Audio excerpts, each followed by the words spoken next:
Na ni wakati sasa kuangaza lojiri kwenye habari za michezo na burudani, na tukianza na habari za michezo kitaifa.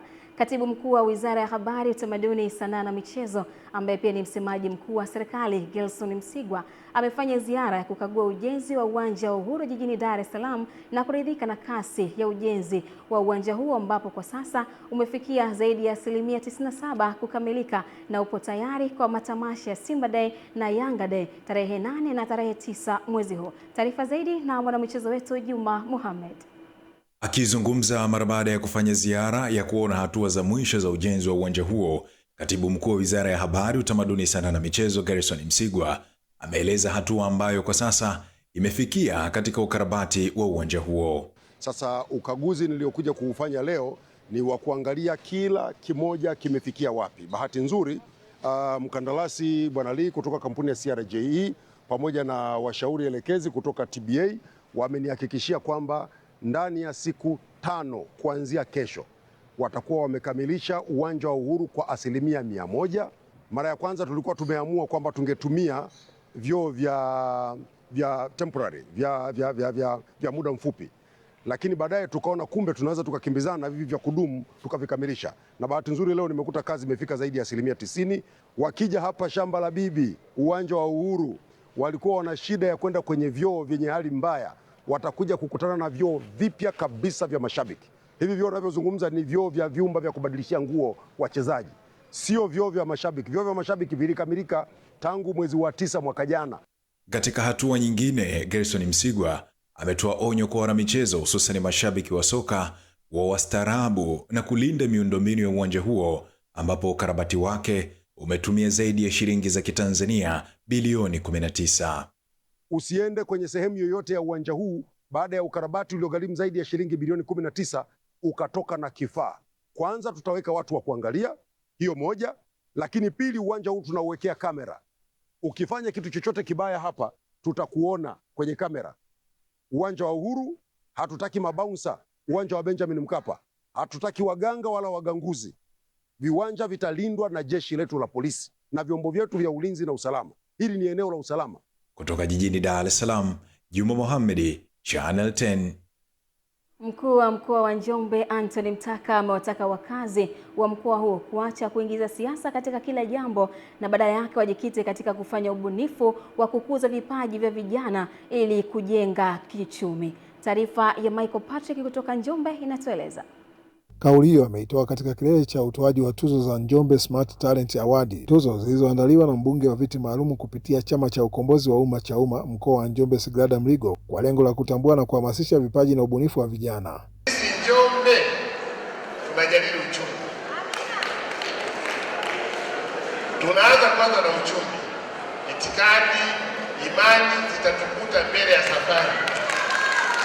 Tumefanya jambo kubwa ambao ningetamani kila mwana Njombe aige kulifanya. Kwa upande wake, muasisi wa tuzo hizo Sigrada Mligo amesema tuzo hiyo imeanzishwa ili kuongeza ari ya ubunifu kwa vijana wa Njombe. Tumekuwa na vipaji kwa miaka mingi sana, lakini hatukuwahi kuvitambua. Tukasema lazima tuanze kutambua vipaji. Naye mgeni rasmi katika hafla hiyo, Salum Mwalimu, ambaye alikuwa mgombea urais katika uchaguzi mkuu wa mwaka 2025 kupitia Chama cha Ukombozi wa Umma CHAUMMA, amewataka vijana kuzingatia uaminifu, uadilifu na maadili mema katika kutafuta fursa za ajira na kujiajiri. Angalieni fursa, na kaka yangu Mtaka ni mwanamichezo. Hakuna fursa nzuri zilizoko leo kama kwenye michezo. Kwenye michezo unamwona mtoto wako anaweza kupiga daladala control na mamia wewe. Yaani wewe unapoteza pesa badala ya kusoma unapiga daladala. Unamlazimisha mtoto kwenda kusoma hesabu, hawezi. Kitu pekee ambacho kwanza najisikia furaha kuwa best video director mkoani kwetu hapa, lakini najua kabisa mwakani kutakuwa kuna washiriki wengi sana.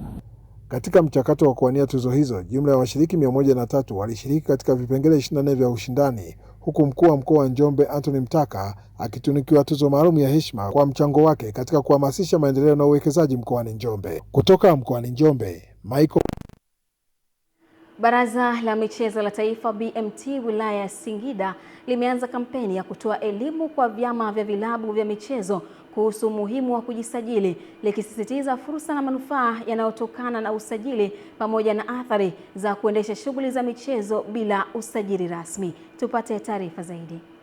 Msajili msaidizi wa Baraza la Michezo la Taifa BMT wilaya ya Singida Samuel Mwekenda amesema hayo alipokuwa akizungumza na dawati la michezo la kituo hiki. Vilabu vingi vilikuwa na tendency ya kucheza bila kuwa na usajili au bila kutambulika.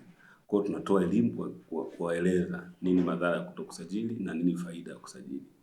Lakini pia tunasimamia ligi mbalimbali ambazo sisi tunawajibika. Akayataja majukumu ya kitengo cha michezo katika halmashauri.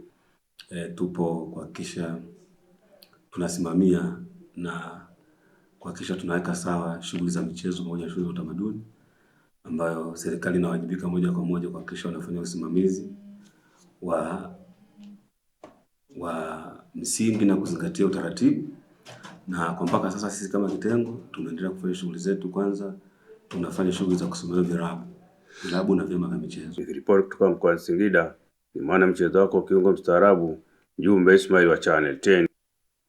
Na taarifa hiyo na tuwekeo tu kwenye habari za michezo kitaifa, na sasa tukaangaze yapi ambayo yamejiri kwenye upande wa habari za michezo kimataifa. Rais wa shirikisho la mpira wa miguu duniani FIFA Gianni Infantino amesema amefuta mpango wake wenye utata wa kuuza hisa katika mashindano ya shirikisho hilo kwa wawekezaji binafsi kufuatia upinzani mkubwa kutoka kwa mashirikisho ya mabara. Infantino alisema imebainika wazi kuwa mradi huo umesababisha migawanyiko mikubwa ambayo haiendani tena na lengo lake la hapo awali. Infantino, raia wa Uswizi, aliongeza kwa kusema kuwa kwa sababu hiyo pendekezo hilo halitaendelezwa tena. Infantino alikuwa ameahidi kuvipatia vyama 211 wanachama wa FIFA jumla ya dola milioni 40 za Kimarekani, sawa na shilingi za Kitanzania bilioni 105.6 iwapo vingeliunga mkono pendekezo la uwekezaji binafsi katika mashindano yake, ikiwemo kombe la dunia la wanaume na wanawake. Hatua hiyo iliibua UEFA, shirikisho linasimamia soka barani Ulaya, ikijibu kwa kupiga kura ya kususia michuano ya kombe la dunia iwapo mipango hiyo ingeendelea, na mashirikisho mengine pia yalionyesha upinzani wake. Juma Mohamed, Channel 10 michezo kimataifa. Naam, asante Juma Mohamed kwa kutujuza hayo kwa upande wa habari za michezo kimataifa, na ndivyo ambavyo tunatamatisha habari za michezo na burudani. Leo ni tarehe mosi ya mwezi wa 8, lakini pia ni siku ya rafiki wa kike. Nikutakie heri ya siku rafiki wa kike. Kama bado hujapokea zawadi, uenda utapokea hata baadaye, hata kesho na kesho kutwa, nayo pia sio mbaya. Hivyo ndivyo ambavyo tunatamatisha habari ya usiku mzima wa leo, na ndivyo ambavyo nakuacha na utabiri wa hali ya hewa. Jina langu ni Esther Mtebe.